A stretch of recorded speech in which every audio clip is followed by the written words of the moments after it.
messenger is in question, no one will believe the message.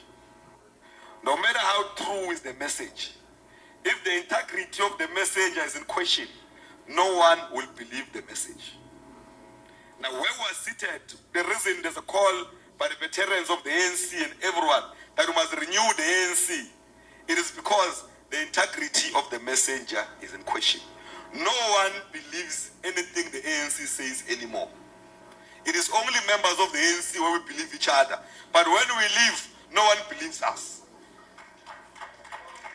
Because the integrity of the messenger is in question.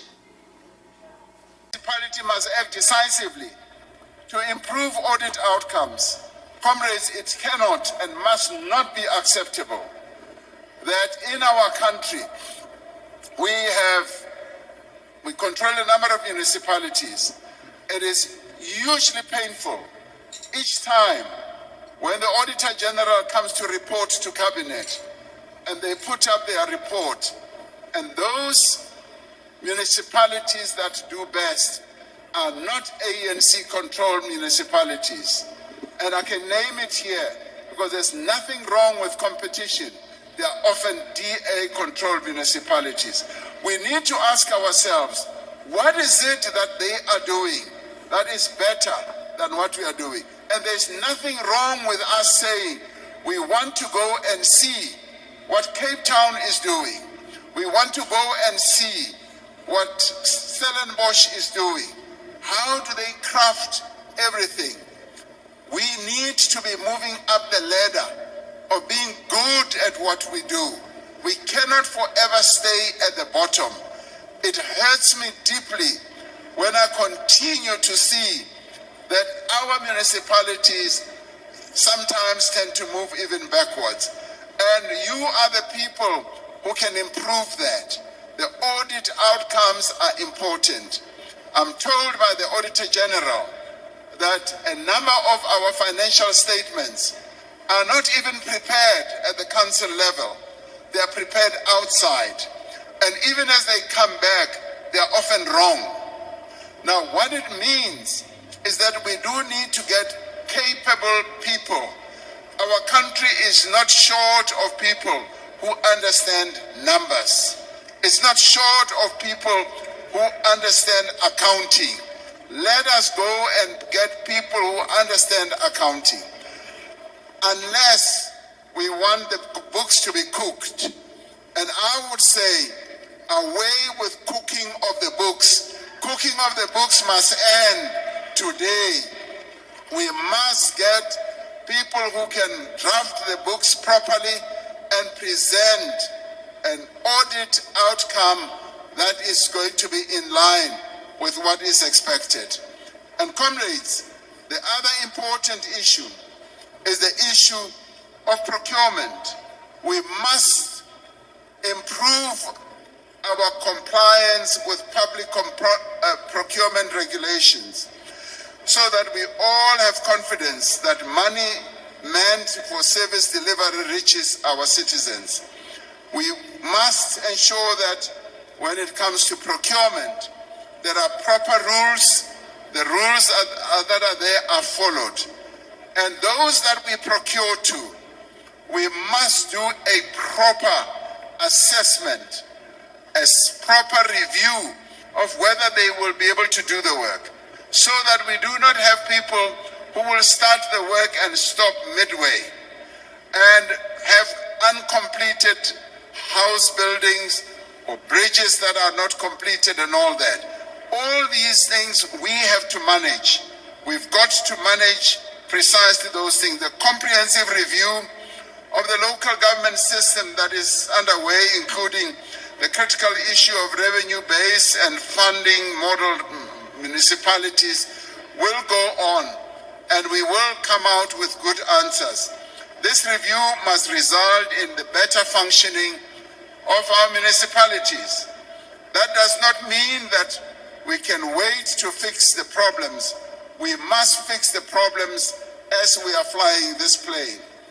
What funds municipalities have must be prioritized for water, sanitation, electricity, roads, and housing. We must focus on the people who work in municipalities, ensuring that we recruit the most capable, the most committed, and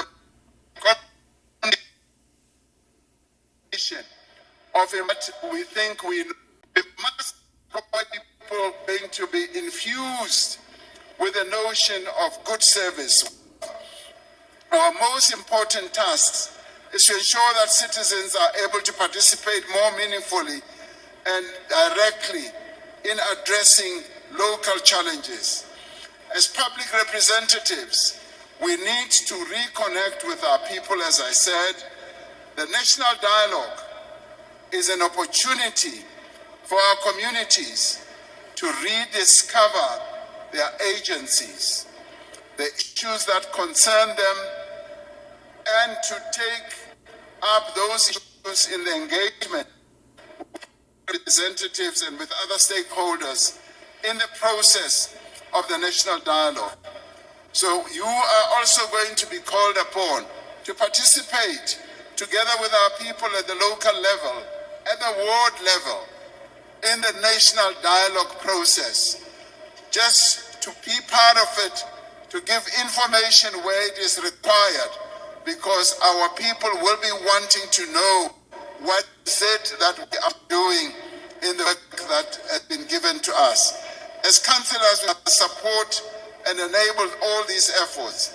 As councillors, we must organize public meetings, and comrades, the other issue that we have abandoned is to do door to door. And do door to door not only because there are elections. Forget the elections. They are still way off. Each one of us must have a clear line of households where we are going to have a door-to-door process, where as you go into every house, you are welcomed with a smile. You are welcomed because the people in the household know you as their representative. They know you because you also live amongst them. And we must walk away from this notion of being tourists in the areas that we are deployed in. We must walk away from this notion of not living amongst our people. Our people notice these things. If you are a ward councillor and they know you don't live amongst them, they already mark you down because they say this one does not belong to us. He's not one of us. So comrades, the door-to-door process is what we now need to take to another level and to embark on community campaigns. Our country is not short of issues that needs to be campaigned for. Communities can get together, but it is us who must be leading those processes and be involved in them. And our reporting process for all of us who are here is now going to be individualized. We're now going to expect each one of us to say, what did you do in the last 3 months? And we want verifiable actions that you will have embarked upon. It is this, comrades, that this action plan is pivoted against, that we must be accountable, we must be reporting. It is where we must distinguish ourselves by actually embarking on a variety of issues that we may not have done so before. Even, yes, talking to business people, getting them interested in investing in our areas and helping them to get around the red tape and ensuring that we do win them to be part of the whole process of improving our economy.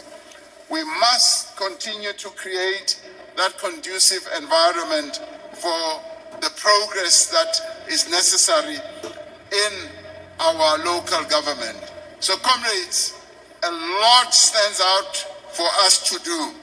We are supposed to be the foot soldiers of our movement, and our people, having seen that this meeting is going to take place, are expecting that, yes, great action is going to take place now. Various stakeholders, be they older people, people who are needing the indigent support, will now expect that we will knock on their doors. We will make sure that they get on the register. Be they small, medium enterprises, we will get to understand their challenges and difficulties about getting licenses for this and this and that. Now we are expected to be more activized, to be active, to be able to interface with anyone to improve the lives in our community. Comrades, we cannot be spectators of everything that is happening in our communities. We are the agents of change. We are the drivers of change. Everything that happens is our responsibility. Everything that progresses should be our joy. Everything that goes wrong in the communities where we are should be something that we take up. It is our burden. If we undertake all these tasks with the urgency and the purpose that is necessary, I am sure, comrades, we will be able to turn our local government around. And these things, comrades, are doable. And if any of us in doing any of these things lack knowledge, there is a reservoir of knowledge in a variety of places, and all you need is to call out. And if, comrades, any of us begins to do wrong things, they need to be called out and say, here you are making a mistake. We cannot let down our people.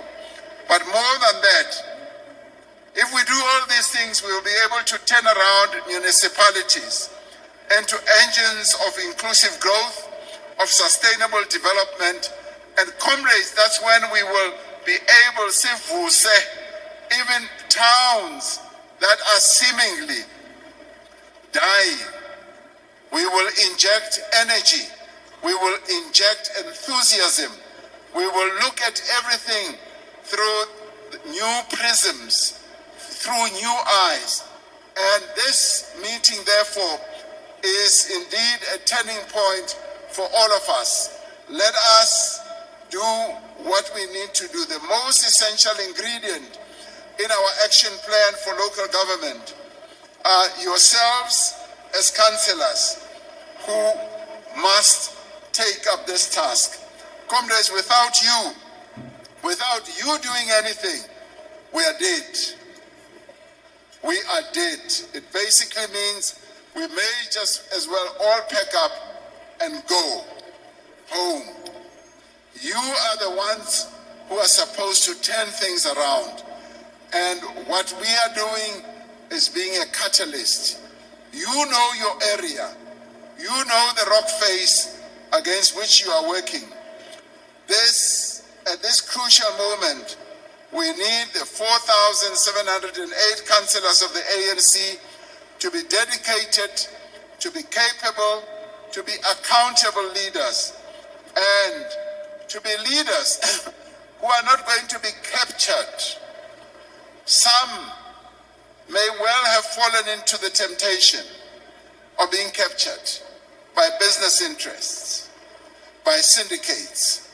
And comrades, today, this is a time that we give you to free yourself. Come back home. Come back to the organization. Be part of us again so that we work together to improve the livelihoods of people. When the integrity of the messenger is in question, no one believes the messenger. Those were words from the Youth League leader, Colin Malach. They might look small, but due to the fact, as we see what is going on in the country,